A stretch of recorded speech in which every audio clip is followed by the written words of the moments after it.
Écoutez, pour passer à vous. L'ordre de la société repose sur deux vertus, justice et charité. Alors voilà un peu quand même, mais la justice suppose déjà beaucoup d'amour, car il faut aimer l'homme pour respecter son droit, qui borne notre droit, et sa liberté qui gêne notre liberté. Donc voilà, donc déjà, si on aime quelqu'un, on doit être juste, hein, on doit être juste. On doit respecter son droit et sa liberté. Cependant, la justice a des limites, la charité n'en connaît pas. Est-ce que vous êtes d'accord avec ça? La justice, je suis juste, donc j'ai fait ce qu'il fallait. Mais la charité, on peut toujours faire mieux. On peut toujours être mieux. On peut toujours aimer mieux. Faire ou être mieux, hein, les deux. Justice et charité vont ensemble. Ce sont deux formes d'amour qui s'appellent l'une l'autre, mais la justice a des limites. Donc l'amour est sans limite, j'ai ressouligné ça. La charité est un feu qui s'éteint faute d'aliment, et l'aliment de la charité, ce sont les bonnes œuvres. La charité s'exprime et s'enrichit par les bonnes œuvres. La charité, plus on fait, plus ça nous stimule pour faire encore plus. Hein. La charité s'exprime et s'enrichit par les bonnes œuvres. Bon, c'est peut-être des évidences, mais c'est bon de les rappeler. Restons inertes au milieu du monde qui souffre et qui gémit. Ça, je crois que c'est... Qu'est-ce que ça veut dire, ça? Il y a un problème, là. Ne restons pas. Ne restons pas, hein. Je sais pas. Il y a des fois, pourtant j'ai relu, on relit, hein. Mais là, restons inertes. Donc, la charité est compassion active, compassion et action. Alors restons inertes, c'est vraiment pas le mot. Non, ça va pas. Je sais pas quel mot il y avait, ou ne restons pas inertes au milieu du monde qui souffre. Ah oui. La compassion, c'est justement ça. On n'est pas inerte, on n'est pas indifférent. On souffre de la souffrance. Voilà. Donc c'est la parabole du bon samaritain qui va être lue dimanche. Hein, et le bon samaritain n'est pas resté inerte, justement. Hein. La souffrance du blessé a été la sienne. Ouais, et du coup, la compassion, il a souffert de cette souffrance et ça l'a mis en route pour aider. Pas du tout. Voilà. Est-ce que ce serait inerte, un peu inerte, je ne sais pas si c'est comme ça, inerte de cœur un petit peu, c'est-à-dire qu'on peut, peut-être qu'il voudrait dire qu'on peut penser aux pauvres, mais que ça ne suffit pas, c'est plus dans l'action auprès d'eux que va être la charité, et pas seulement dans une compassion où on va se prendre un petit peu la souffrance de l'autre sur soi, je sais pas. Non, c'est pas trop. Hein. La Je pense qu'il y a une erreur. Mais bon. La compassion passive. En tout cas, c'est ce qu'on doit comprendre. Hein. Peu importe ce qu'il a dit, si c'est ça qu'il a dit, on ne comprend pas. Mais nous, ne restons pas inertes. Voilà. La charité et compassion. La inerte, c'est dans la parabole du bon samaritain, c'est le prêtre et le lévite. Ils sont inertes. Ils regardent, ils passent. Ça ne les touche pas. Compassion, tu es touché. Et du coup, tu es touché en même temps. Tu es touché dans ta sensibilité, même dans ton affection. Tu dis, mais cet homme-là, je l'aime, j'ai envie de faire quelque chose pour lui. Hein, voilà. Croyez-vous que Dieu ait donné aux hommes de mourir au service de la civilisation et de l'Église, aux autres la tâche de vivre les mains dans les poches?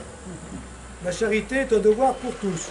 Donc voilà, la charité qui s'enrichit dans les bonnes œuvres, qui est compassion active et qui est devoir. La charité est don total de soi. Messieurs, on reproche à notre siècle d'être un siècle d'égoïsme. Ça dure, hein. Et l'on dit des professeurs atteints de l'épidémie générale. Les professeurs, voilà, hein, parce qu'il était prof, voilà, c'est des égoïstes, ils pensent qu'à eux. Cependant, c'est ici que nous altérons nos santé. C'est ici que nous usons nos forces. Je ne m'en plains pas. Notre vie, ma vie, vous appartient. Nous vous le devons jusqu'au dernier souffle et vous l'aurez. Quant à moi, messieurs, si je meurs, ce sera à votre service. Vous avez compris sa réaction là, hein? Ce qu'il veut dire, hein? Voilà. On est dans un siècle d'égoïsme et on dit que les professeurs sont égoïstes, ils font rien. Ils font rien pour les pauvres notamment. Mais il dit, ben voilà, mais moi en tant que prof, ben, je souffre, hein? Je me donne.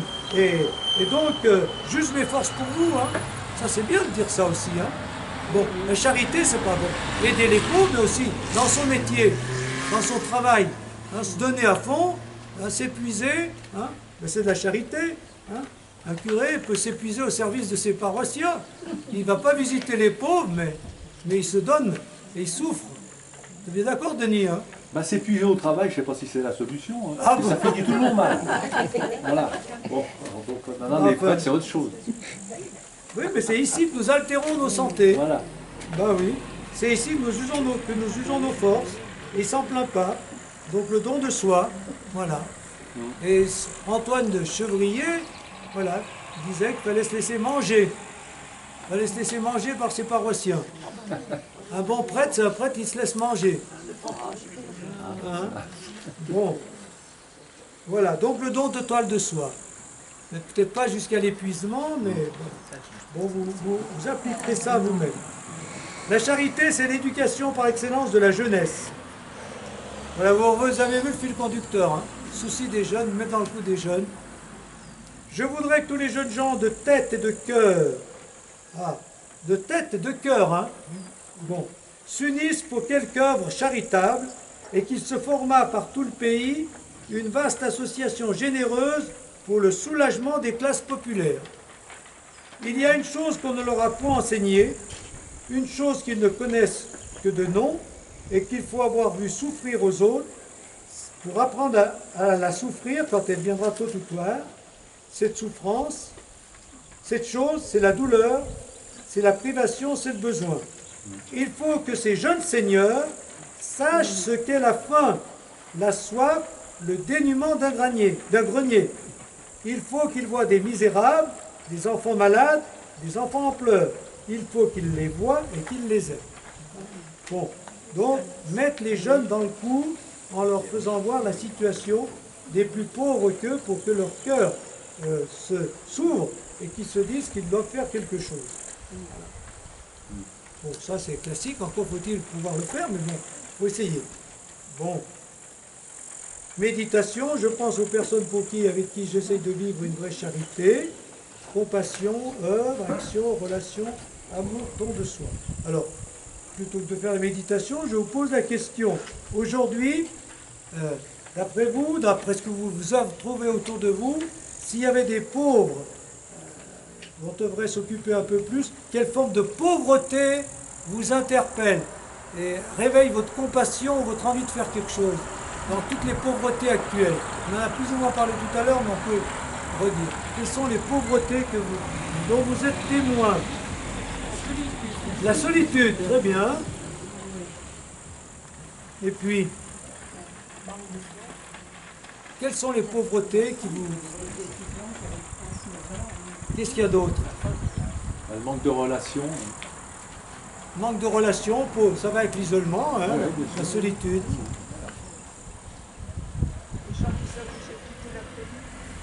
Ah ben les pauvretés de ceux qui quittent le pays, tous ces, la guerre et tout ça, c'est des pauvretés. Voilà, ça c'est des pauvretés sociales. Ouais. Et puis la faim aussi, hein. Il y a pas mal de... La faim encore, oui. La pauvreté sexuelle, j'allais dire, mais la pauvreté manque de compagnons, de compagne. La pauvreté sexuelle, affective et sexuelle. Mais ça rejoint la solitude. Hein. C'est la solitude. La manque d'espérance, oui, pour beaucoup. La pauvreté, voilà. Il n'y a pas de... Voilà, un grand manque d'espérance chez beaucoup. Et puis la pauvreté aussi, la peur du La manque. pauvreté spirituelle, alors comment tu la définirais? Aujourd'hui, comment elle se caractérise? Parce que moi, c'est ce que j'aurais dit en priorité. Hein? Le manque d'espérance, le manque de foi. Manque de foi. Je dirais le grand vide. Il y a un vide incroyable. Un vide, le vide de tout. On fuit dans le divertissement, voilà. Mais je trouve qu'il y a du vide. Tout est bon, on prend et puis finalement on consomme. Oui. On consomme, consomme et mais on vit rien en profondeur. Il y a un grand vide spirituel, hein, vide spirituel. Mais je crois que c'est ça. Voilà. Et moi, c'est pour ça que, pour rejoindre ce qu'on a dit tout à l'heure, moi je crois que ce vide spirituel, le problème, c'est que quand on s'en rend compte, on le fuit. Et le problème, pour qu'on le regarde, il faut qu'on rencontre des gens qui vivent autrement. C'est pour ça que moi je dis ça, c'est une des choses. J'ai vu que la quantité de tous ceux que dans nos églises, bien sûr, ça a diminué, Mais si on fait des petites fraternités ou des petites communautés spirituelles, eh bien, je pense que ceux qui éprouvent un grand vide, quand ils verront ça, ils diront, mince, c'est ça que je veux vivre. Voyez comme ils s'aiment, voyez, eux au moins il y a du sens à la vie, il y a quelque chose. Hein. Et donc c'est en vivant, même personnellement, quand on vit quelque chose d'un peu fort, ceux qui vivent le vide, ils vont se dire, mais lui, il n'est pas comme moi quand même. De temps en temps, ils vont le ressentir. Hein. Voilà. Voilà. Et ça, par exemple, on le ressent, on le fait ressentir par notre témoignage personnel. Quand il y a des petites communautés où on vit des choses, bon. Et puis, je pense que dans des célébrations aujourd'hui, de plus en plus, hein, des célébrations de soit baptême, mariage, sépulture, il y a des gens qui découvrent qu'il y a autre chose dans la vie quand même. Hein? Et ils ne s'en rendaient pas compte dans leur vie. Et des fois, ils nous le disent. Ah, oui, voilà, ça m'a fait. Bon, c'est pas pour autant qu'ils vont se convertir tout de suite, mais je veux dire, notre témoignage, c'est ça. Hein? Moi, je dirais que la pauvreté spirituelle, notre charité aujourd'hui, doit manifester par notre vie chrétienne, fraternelle et spirituelle, qu'il y a autre chose dans la vie pour que ceux qui ressentent un vide, eh bien, aient envie de se dire, aient envie de rejoindre. Hein, se dire, mais c'est ça que je cherche et que je ne veux pas reconnaître, moi. Hein.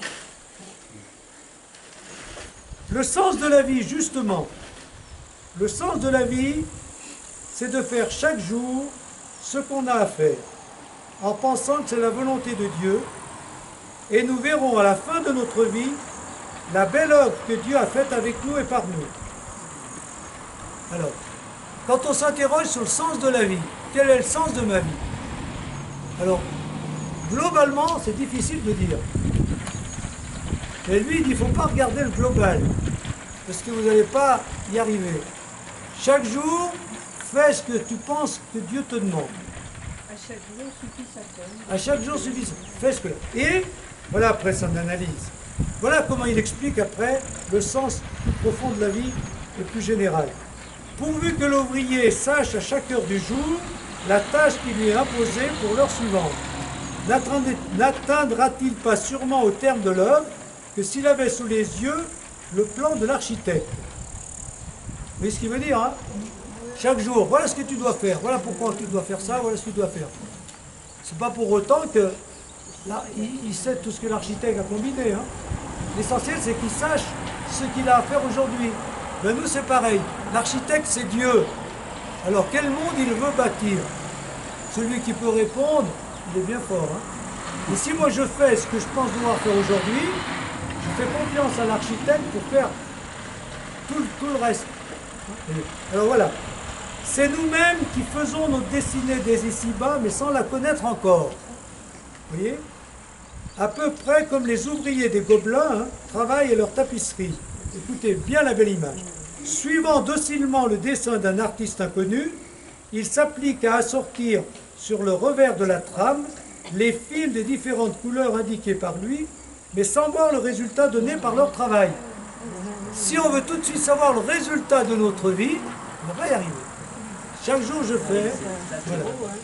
C'est seulement ensuite, quand le travail est terminé, qu'ils peuvent admirer ces fleurs, ces tableaux, ces personnages, ces merveilles d'art